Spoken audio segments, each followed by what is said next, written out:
Bonjour à tous les cancers, ascendant cancer, bienvenue dans vos prévisions pour le mois de mai. Un mois de mai intense, 5 planètes majeures dans le taureau. Le taureau, eh bien, c'est le secteur 11 après le cancer. Ça va mettre bien sûr l'accent sur des changements d'énergie, sur le côté social, sociable, amis, projet. Durant ces périodes, Mercure est redevenu direct.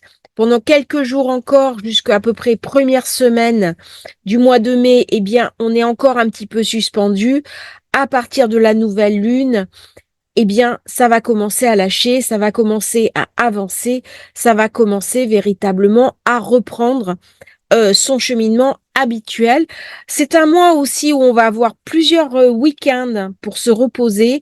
Et la maison 11 est une maison assez intense qui va être un petit peu exigeante, qui peut venir solliciter un petit peu mes énergies. Et comme tout un chacun le sait, le cancer est parfois à court d'énergie, à court de carburant, et il peut se sentir un petit peu fatigué durant cette période. C'est donc un moment où il va falloir prendre soin de soi et attention. On commence le mois de mai, Vénus est dans le signe du taureau. Ça va me donner envie d'avoir des amitiés amoureuses, d'avoir des amis, de faire des projets à long terme, de m'occuper de moi. Dans cette période, je peux avoir envie d'inviter des gens chez moi, de sociabiliser, de faire du réseautage, de penser aussi peut-être à rénover ma maison, à m'occuper de mon intérieur et surtout à reprendre en main ma vie affective. C'est un moment aussi où il peut y avoir un flirt avec un ami, ou un ami qui me déclare sa flamme, qui me dit qu'il est amoureux de moi depuis quelque temps. Je peux avoir aussi une rencontre sur Internet. Bref, voyez un petit peu l'ambiance.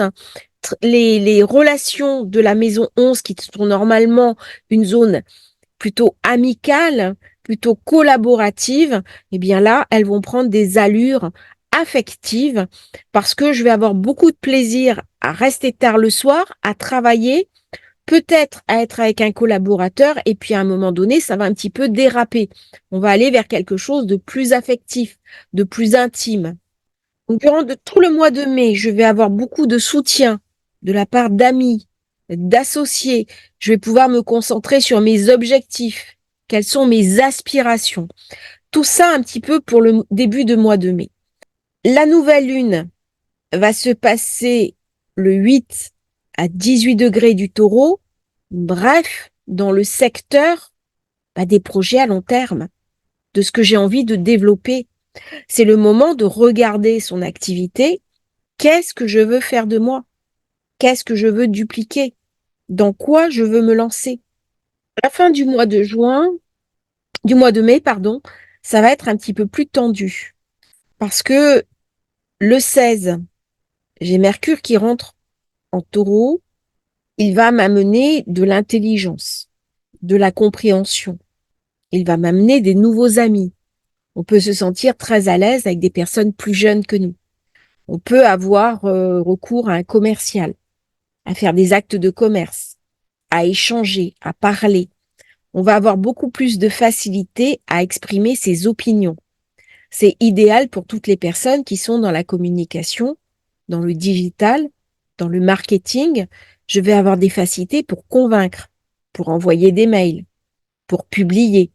C'est le moment idéal pour se faire connaître, pour se faire comprendre et être écouté. D'autant que Mars, la planète de l'action, sera dans le bélier. Elle correspond à mon secteur 10. C'est la maison du travail.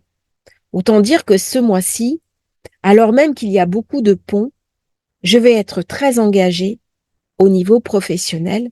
Et lorsque la maison 11 est soutenue par la zone 10, eh bien, il y a beaucoup de choses positives qui se mettent en place dans ma vie au niveau de la concrétisation.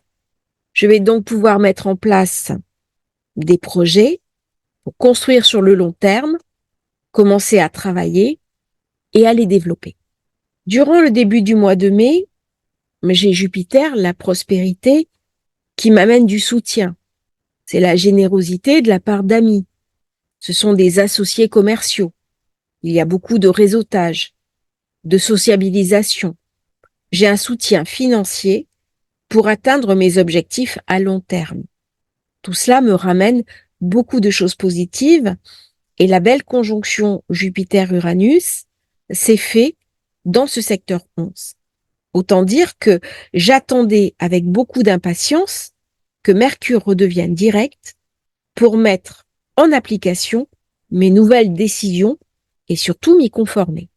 Durant cette période, soutenue favorablement par Mars, qui dans le Bélier se trouve dans le secteur des carrières, un petit peu de la fin avril jusqu'à première semaine de juin, j'ai beaucoup de confiance en moi, je suis capable de prendre des risques, je suis capable de m'affirmer sur des nouveaux projets commerciaux, de négocier, d'être très affairé et de lancer des nouveaux domaines de compétences en m'appuyant sur mes amis, sur mes associés et sur mes partenaires de travail.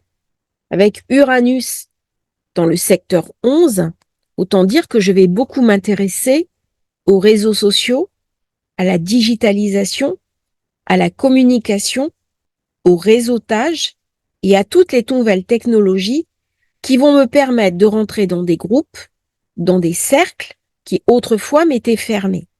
Avec ce passage-là, c'est le moment de penser différemment, de penser avenir et de penser novation. Normalement, le Cancer n'est pas un signe très orienté vers les nouvelles technologies. Mais pour une fois, il va savoir dépasser ses besoins habituels de protection et une crainte qu'il peut avoir de certaines choses pour aller vers quelque chose qui pourrait bien le dépasser et lui amener de nouvelles perspectives. À la fin du mois, je vais avoir un basculement. Le Soleil passe dans le Gémeaux aux alentours du 21, Vénus passe dans le Gémeaux aux alentours du 24, Jupiter le 25. Autant dire que ça va se faire dans le secteur 12. Pour moi, c'est la maison de l'ombre. C'est la maison de l'introspection. Vénus, la planète du désir et de la sociabilité, me fait toucher du doigt ma propre créativité. Elle peut me donner envie d'avoir un enfant, de me repositionner différemment, de rester chez moi, de m'occuper de mes enfants, de regarder mes blessures intérieures.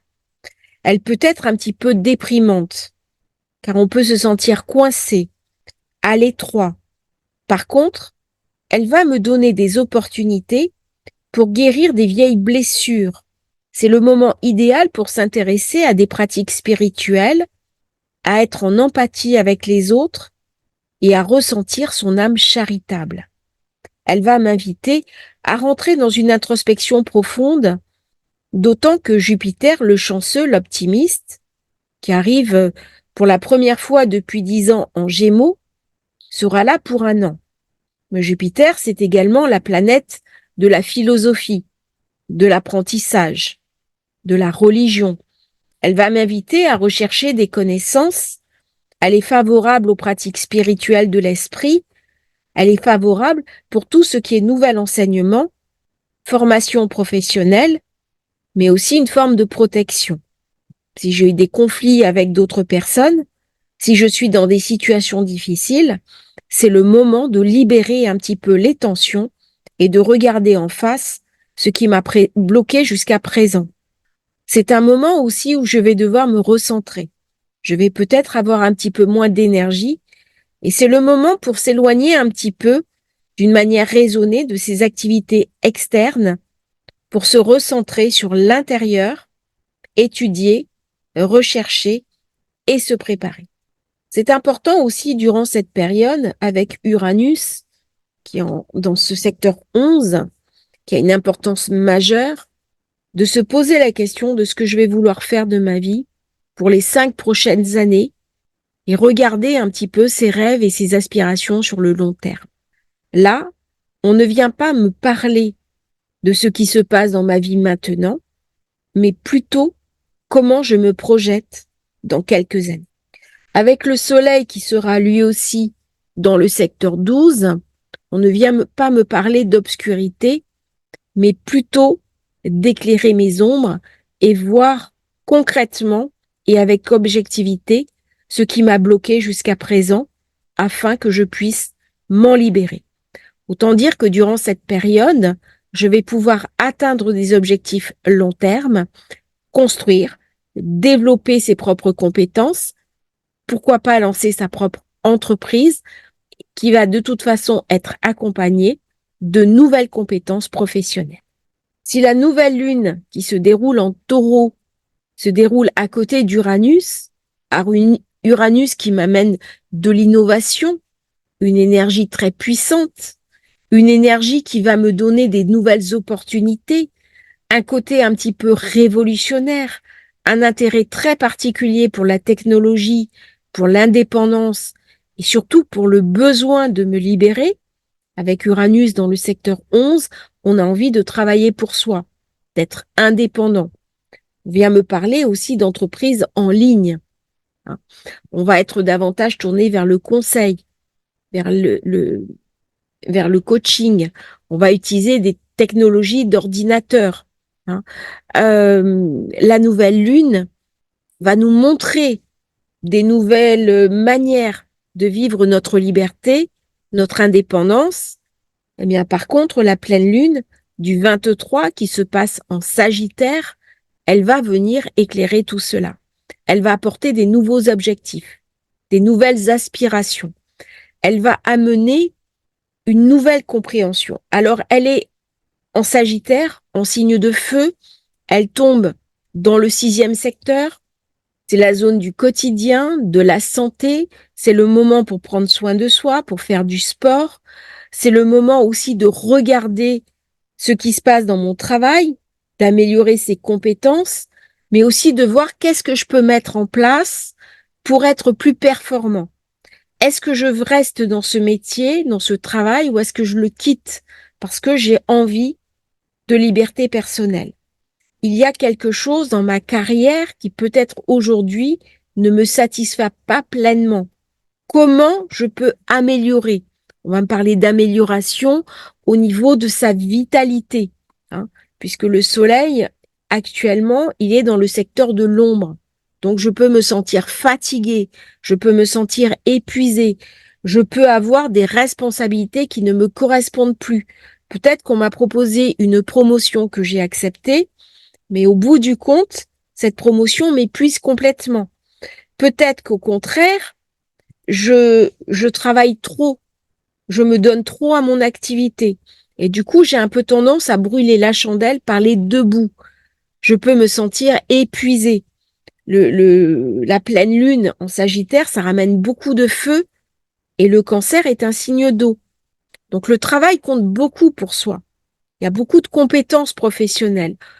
Mais par contre, on me dit de ne pas négliger ma santé, de me calmer, de me reposer, de me recentrer, de rester peut-être un petit peu à la maison, de dormir et de prendre soin de moi-même. C'est le moment idéal pour faire une thalasso, pour faire un jogging, pour remettre en route le mécanisme corporel puisqu'on est avant l'été, faire du sport, aller en salle, évacuer les toxines.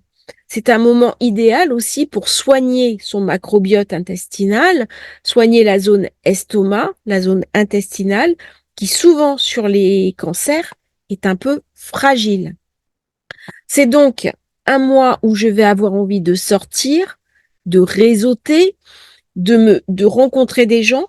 On peut avoir envie de petits repas entre amis, de repas avec des associés, mais on peut avoir aussi, en parallèle, envie de se jeter à l'eau et de se lancer sur un nouveau projet professionnel. Attention toutefois à ne pas vous y épuiser. Alors, il y a dans ce mois-ci beaucoup de fêtes, beaucoup d'amis, un soutien généreux des personnes qui m'entourent, mais il y a aussi une forme de fatigue, fatigue nerveuse, fatigue émotionnelle, fragilité, fébrilité à partir du 21. Donc, la fin du mois sera un petit peu plus tendue. Prenez soin de vous, occupez de vous et regardez un petit peu ce qui est fondamental aussi pour vous en tant que Cancer.